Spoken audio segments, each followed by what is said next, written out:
So this video is the summation of the morning's work.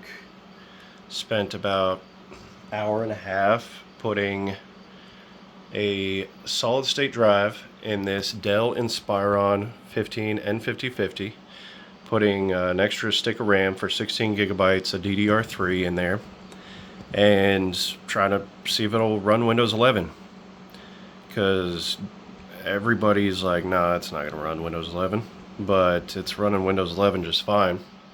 And the cool thing about it is I used my old Optiplex 7010, which initially ran Windows 10, to go to Windows 11 with registry edits, TPM 1.0, and it bypassed those TPM 2.0 checks with registry edits. And so that is now my super fast little daily driver. Only uses like 200 watts. And this morning I used Rufus to make a Windows 11 25H2 MBR partition, not a GPT, but an MBR, so that I could run Windows 11 on this. Took about half an hour to install, not any longer than usual. Maybe a little bit, because once it booted up, it shut down on a like black screen. I think it was thermal throttling because of the intense load of installation and the initial boot. But here I am, I got signed in, and you can see hardware monitors up. And I mean, it's not the fastest, but it actually runs Windows 11 faster than it runs Linux Mint. So, you know, Linux Mint is supposed to be super lean. Whatever reason, it was running really slow on this, even with 16 gigabytes of RAM.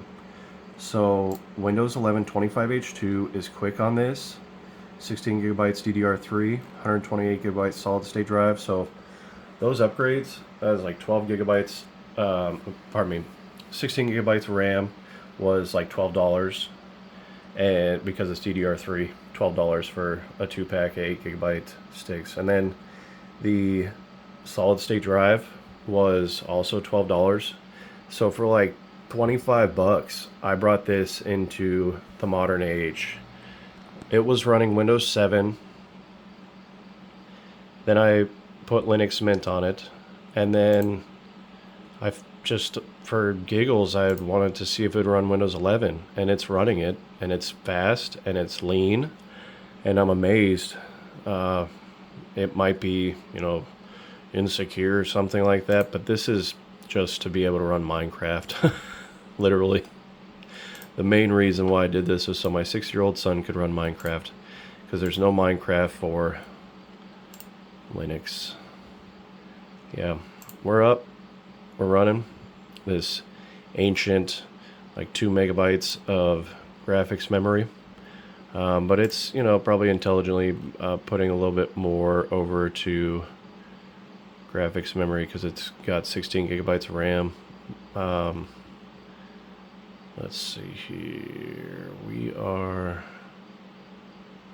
not even running any graphics, really.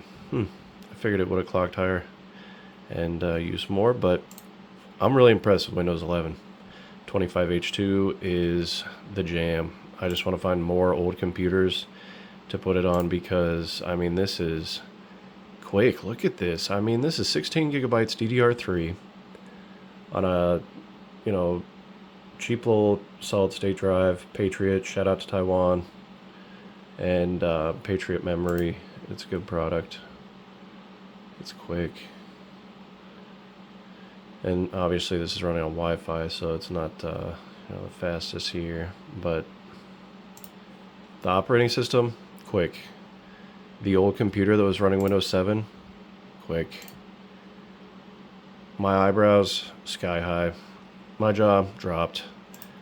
Like, this is crazy. I am drinking coffee this morning that was paid for with my Microsoft scholarship. So full disclosure, I am a Microsoft scholar. And so here's to you, Microsoft. Thank you. I'm going to say it again.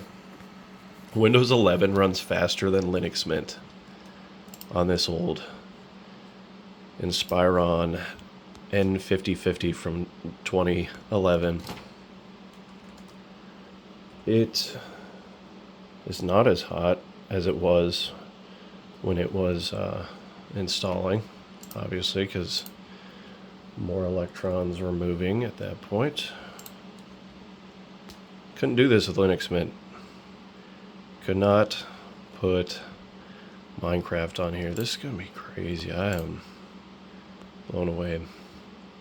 We're installing Minecraft for Windows 11 on a computer with a 2nd gen i3 and 16 gigabytes of DDR3. Let's see if it's going to actually play. That'll be for another video. But this concludes my morning's project, and I get to my real work now. Please like and subscribe, and thank you for watching.